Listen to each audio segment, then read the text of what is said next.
Listen to this short story called The One That Got Away to practice your English listening skills. Repeat the story once while reading, and then practice without reading. At the end of the story, we'll explore some key terms that will help improve your English.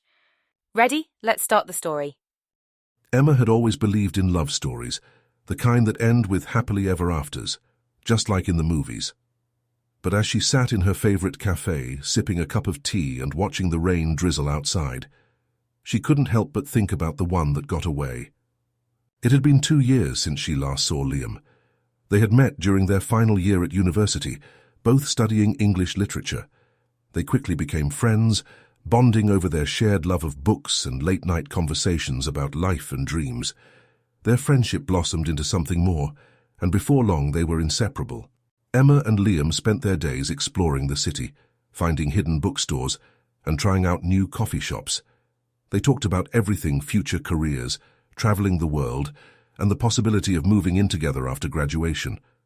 It all felt so perfect, like they were meant to be. But as graduation approached, reality set in. Liam had been offered a job in Edinburgh, and Emma had an opportunity in London. They both knew that their paths were leading them in different directions, but neither of them wanted to admit it. They promised to make it work, to visit each other on weekends, and to stay connected no matter what. For a few months they did just that. They traveled back and forth, sending long messages during the week and counting down the days until they could be together again. But as time went on, the distance became harder to bear. The long train rides, the missed calls, and the feeling of being apart started to take their toll. One cold, rainy evening, Emma and Liam had a heart-to-heart over the phone. They both knew what was coming, even if they didn't want to say it out loud. "This isn't easy," Liam said, his voice heavy with emotion. "But maybe it's time we take a break." Emma's heart sank. She knew he was right, but it didn't make it any less painful. "I know," she replied softly. "I just don't want to lose you." "You won't," Liam promised. "But we need to focus on ourselves right now, on our own lives. Maybe one day things will be different." They ended the call with tears in their eyes, promising to stay friends and to keep in touch. But deep down, Emma knew that things would never be the same. As the months went by, Emma threw herself into her new job, trying to move on and focus on her career. She kept busy, met new people, and even went on a few dates, but no one ever compared to Liam. They exchanged the occasional message, a quick, "How are you?" or "Hope you're doing well," but their conversations were never as deep or as meaningful as they once were. Now sitting in the cafe, Emma couldn't help but wonder what could have been. She had heard through mutual friends that Liam was doing well, thriving in his job, and enjoying life in Edinburgh.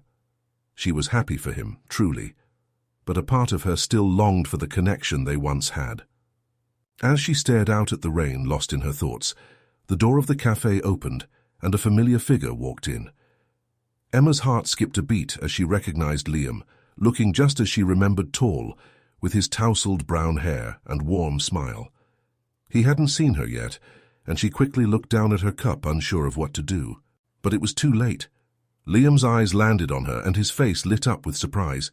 He made his way over to her table, his smile growing wider with each step. "Emma," he said, his voice full of disbelief, "is it really you?" Emma looked up, her heart pounding. "Liam, what are you doing here?" "I'm in town for a few days," he explained, pulling out a chair and sitting down. "I can't believe we've run into each other like this." They talked for what felt like hours, catching up on everything that had happened since they last saw each other. It was as if no time had passed. The conversation flowed easily, and the connection between them was still there, just as strong as ever. But as the cafe began to empty out, and the rain outside slowed to a drizzle, reality set in once again. They both had their own lives now, their own paths. Liam was still based in Edinburgh, and Emma was settled in London. The distance between them hadn't changed, and neither had the challenges that came with it. As they said their goodbyes, Liam hesitated for a moment, his eyes searching hers. "Emma, I've missed you. I think about you all the time." Emma felt a lump in her throat.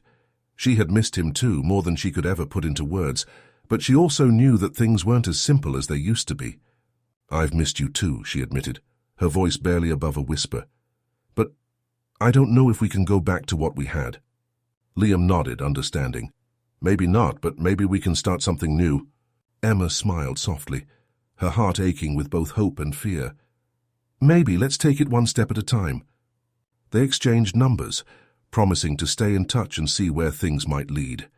As Liam walked out of the cafe, Emma watched him go, feeling a mix of emotions.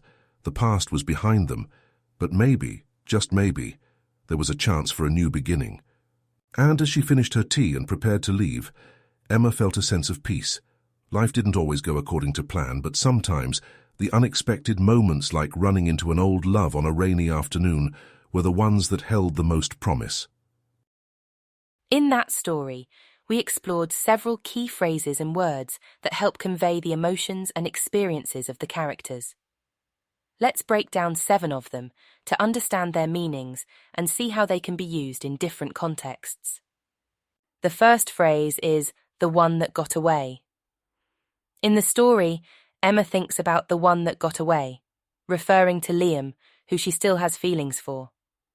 This phrase is often used to describe someone or something that you regret losing or missing out on, particularly in a romantic context. For example, you might say, "She was the one that got away and I often wonder what could have been."